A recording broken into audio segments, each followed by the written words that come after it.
baserrikoak dira garrantzitsuenak.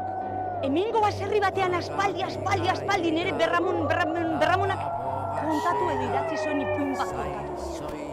Bazegoen baserri batean gizon bat. Gure herrian ere badira sardina gehiago, eta sorpresaz beteriko basoak ditugu. Gaurko gauean, sorpresa ugari daude. Mamu eta beldur horiek usatzeko, horrelako soinua erabiltzen dugu. Olio sopak ikili salda urru, edan edo kli, ikimili